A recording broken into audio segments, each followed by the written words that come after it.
Men have died on Rikers Island waiting for help that never came. Some were beaten in cells meant to protect them. Some were locked alone for days, screaming until no one listened anymore. Others entered the jail alive and left in body bags, without ever being convicted of a crime. What makes Rikers Island Jail in New York one of America's most dangerous jails isn't just the violence everyone talks about. It's the system that allowed that violence to become normal. Rikers Island sits in the East River, less than 2 miles from Manhattan. Planes from LaGuardia Airport roar overhead every few minutes, carrying tourists, business travelers, families. People moving freely over a place designed to take freedom away. From above, the jail complex looks like a small city. Long concrete buildings, razor wire, floodlights, narrow roads. For decades, more than 10,000 people at a time were held there, most of them legally innocent, awaiting trial because they couldn't afford bail. That fact alone shaped everything that followed. Rikers is not a prison. It is a jail. People are sent there before a judge ever decides their guilt or innocence. In theory, it is supposed to be temporary, a holding place.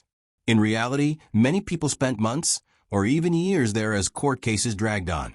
The uncertainty ate at them. Every day felt like borrowed time, and borrowed time inside Rikers was dangerous time. Violence on Rikers Island did not happen by accident. It grew out of overcrowding, understaffing, and a culture that slowly collapsed under pressure. By the early 2000s, reports of assaults were already routine. Inmates attacked other inmates.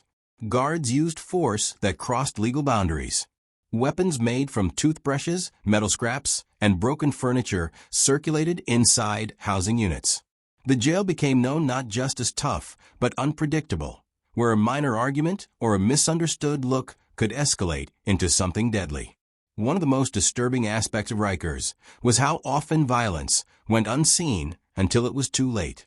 Surveillance cameras existed, but blind spots were everywhere. Guards were frequently responsible for supervising dozens of inmates at once. When fights broke out, response times were slow. In some units, officers avoided entering altogether, afraid of being outnumbered.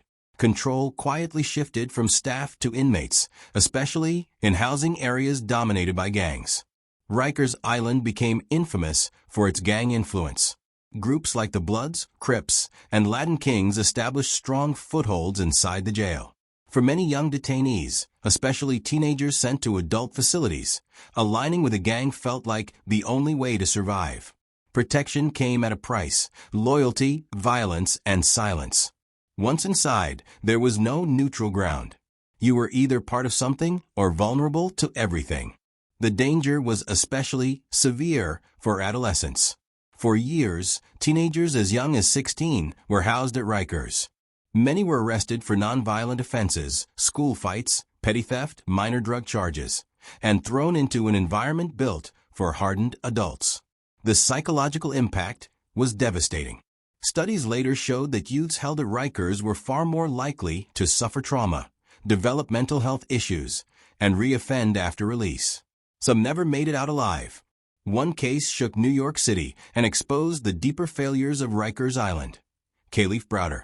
Arrested at 16 for allegedly stealing a backpack, Browder was sent to Rikers because his family could not afford bail. He spent 3 years there, nearly 2 of them in solitary confinement, without ever being convicted. The charges were eventually dropped. By then, the damage was done. Browder described being beaten by guards and inmates, locked in a cell for 23 hours a day, and pushed to the edge of sanity. After his release, he struggled with severe mental health issues and later died by suicide. His story became a symbol of everything broken about Rikers. But Browder was not the only one. Between 2010 and 2020, dozens of people died on Rikers Island. Some deaths were ruled suicides. Others were attributed to medical neglect, overdoses, or use of force incidents. Investigations revealed patterns. Inmates with known mental illnesses left without treatment. People begging for medical attention ignored for hours or days. Emergency alarms unanswered. In some cases, fellow inmates recorded videos on smuggled phones, showing men lying motionless on cell floors while guards stood outside. Mental illness was a silent accelerant inside Rikers. A significant portion of the jail population suffered from serious mental health conditions, schizophrenia, bipolar disorder, severe depression. Rikers was never equipped to handle that reality.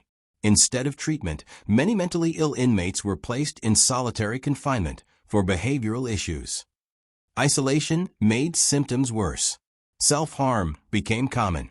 Suicide attempts increased.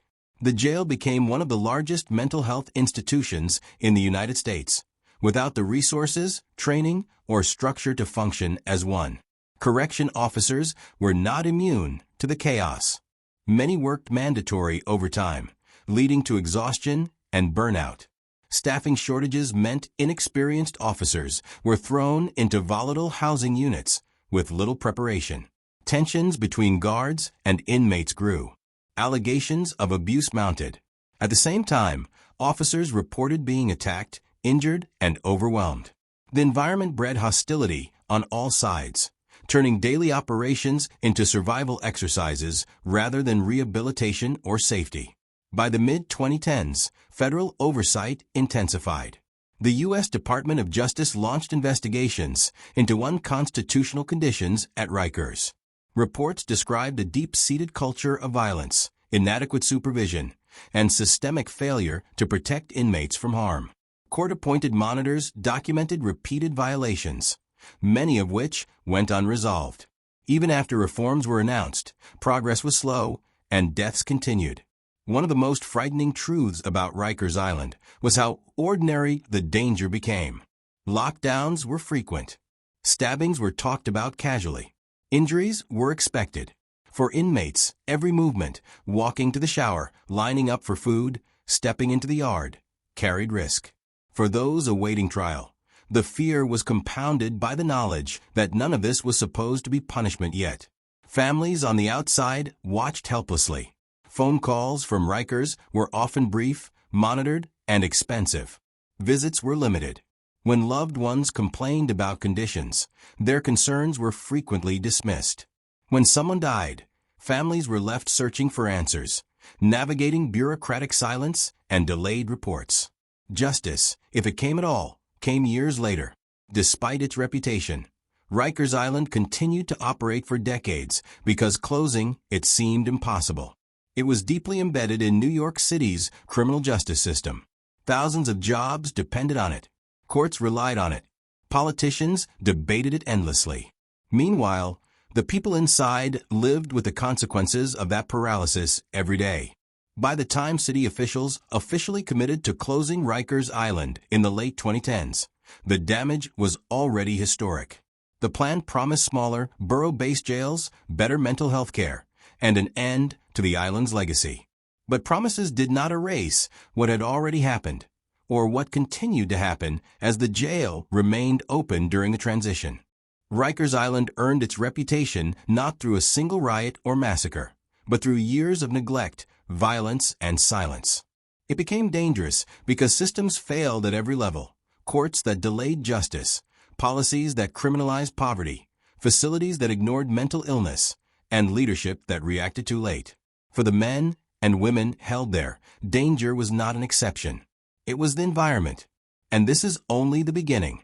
Because to truly understand why Rikers Island became one of America's most dangerous jails, you have to look deeper, inside the daily life, the punishments, and the moments when the system decided who was worth saving and who was not.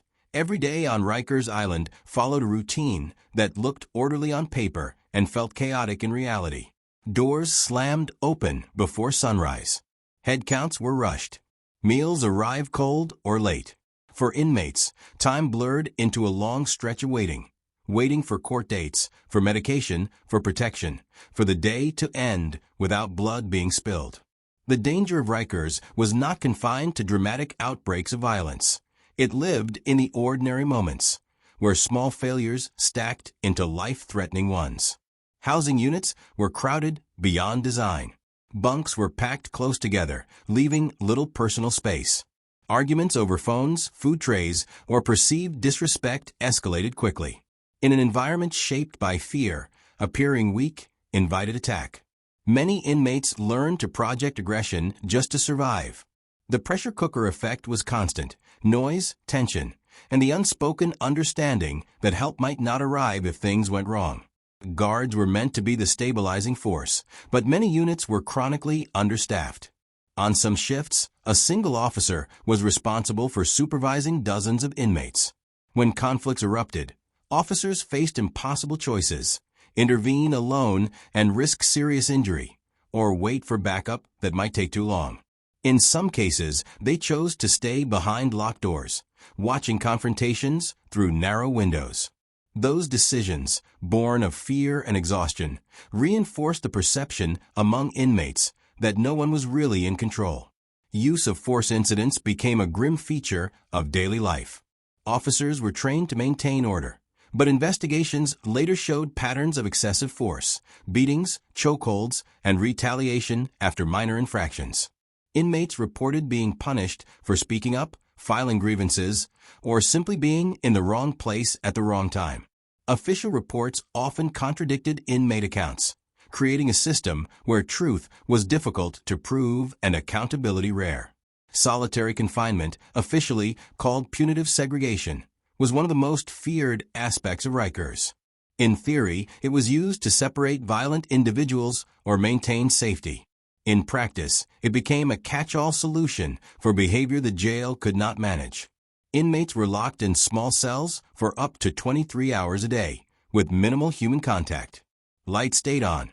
Noise echoed endlessly. For people already struggling with mental illness, isolation amplified hallucinations, paranoia, and despair. Medical care inside Rikers was another fault line. The jail housed thousands of people with chronic conditions: diabetes, heart disease, asthma, as well as acute injuries from fights and use of force. Delays in treatment were common. Requests for medical attention were sometimes dismissed as exaggerations or manipulation. In several documented cases, inmates died after symptoms were ignored or care arrived too late. Each death deepened mistrust and fear among those still inside. Mental health units were overwhelmed. Therapists and psychiatrists carried massive caseloads. Appointments were brief, irregular, or canceled due to lockdowns. Medication errors occurred. Some inmates stopped seeking help altogether, believing it made them targets for segregation or ridicule. Suicide attempts rose steadily, especially among those placed in isolation. Rikers became a place where vulnerability was dangerous and suffering was routine. For younger inmates, the experience was especially brutal. Teenagers transferred to Rikers from juvenile facilities encountered a world governed by adult codes of violence. Many had never been incarcerated before. Inside, they learned quickly that survival depended on alliances and reputation. Some were pressured into committing acts of violence to prove loyalty. Others became victims, precisely because they tried to stay out of trouble. The damage followed them long after release. Gang dynamics shaped daily life in subtle but powerful ways. Housing assignments could determine whether someone lived safely or remained under constant threat. Certain areas were controlled by specific groups, and crossing invisible boundaries carried consequences. Gang leaders enforced their own rules, sometimes more strictly than the jail itself. This shadow system thrived because official authority was inconsistent and fragile.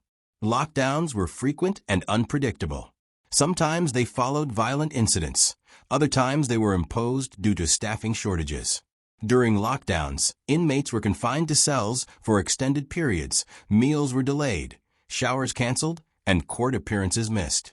Each missed court date meant longer stays, feeding frustration and despair. The sense of being trapped intensified. Communication with the outside world offered little relief.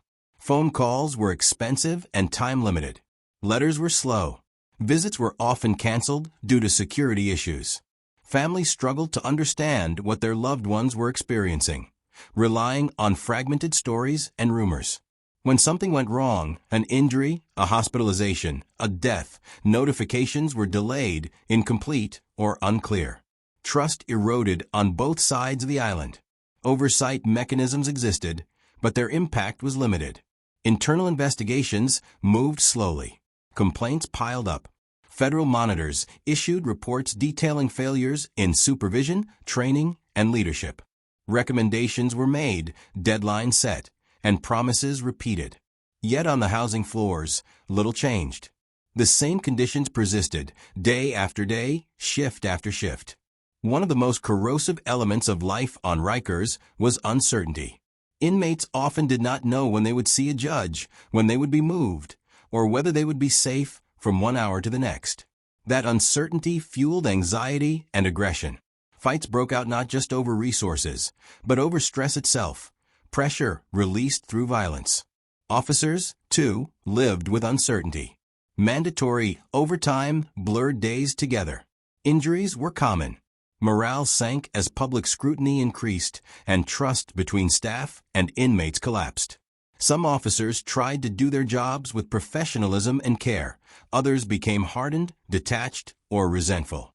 The system pushed everyone toward extremes. As reports of deaths and abuse accumulated, Rikers Island's reputation spread far beyond New York. Civil rights groups, journalists, and lawmakers described it as a humanitarian crisis. Comparisons were drawn to failed institutions rather than modern correctional facilities. Each new incident reinforced the idea that Rikers was not just dangerous, it was fundamentally broken. Yet despite the growing outrage, life inside continued much the same. New inmates arrived daily, carrying their own fears and expectations. Some believed the stories were exaggerated. Others knew exactly what awaited them. Within days, or even hours, many learned the AIM lesson. On Rikers Island, safety was not guaranteed, and survival depended on navigating a system that seemed indifferent to human cost. The danger of Rikers was not always loud. It was quiet neglect, missed warnings, unanswered alarms. It was the slow erosion of dignity and hope. It was the normalization of suffering. And it set the stage for the final truth. Why closing Rikers became not just a policy debate, but a moral reckoning for New York City. That reckoning would come from the outside, driven by public outrage, legal pressure, and the voices of those who survived. But before Rikers could be dismantled, its legacy had to be confronted through investigations, reforms, and an uncomfortable question. How did one of America's most powerful cities allow this to happen in its own backyard? That answer lies in what came next, to be why the Times city leaders openly admitted that Rikers Island had failed. The conclusion felt inevitable to those who had lived through it. The danger was no longer deniable. Deaths, lawsuits, federal reports, and public outrage converged into a single truth. Rikers Island was not broken in pieces. It was broken at its core. The question was no longer whether it should change, but whether it should exist at all. Pressure mounted from every direction. Civil rights organizations documented patterns of abuse and neglect that spanned decades. Families of the dead demanded answers. Former inmates told their stories publicly, describing beatings, isolation, and fear that followed them long after release. Journalists exposed internal reports that showed city officials had long known about the conditions. What once existed in shadows was now visible, and the image was impossible to ignore. Federal oversight intensified.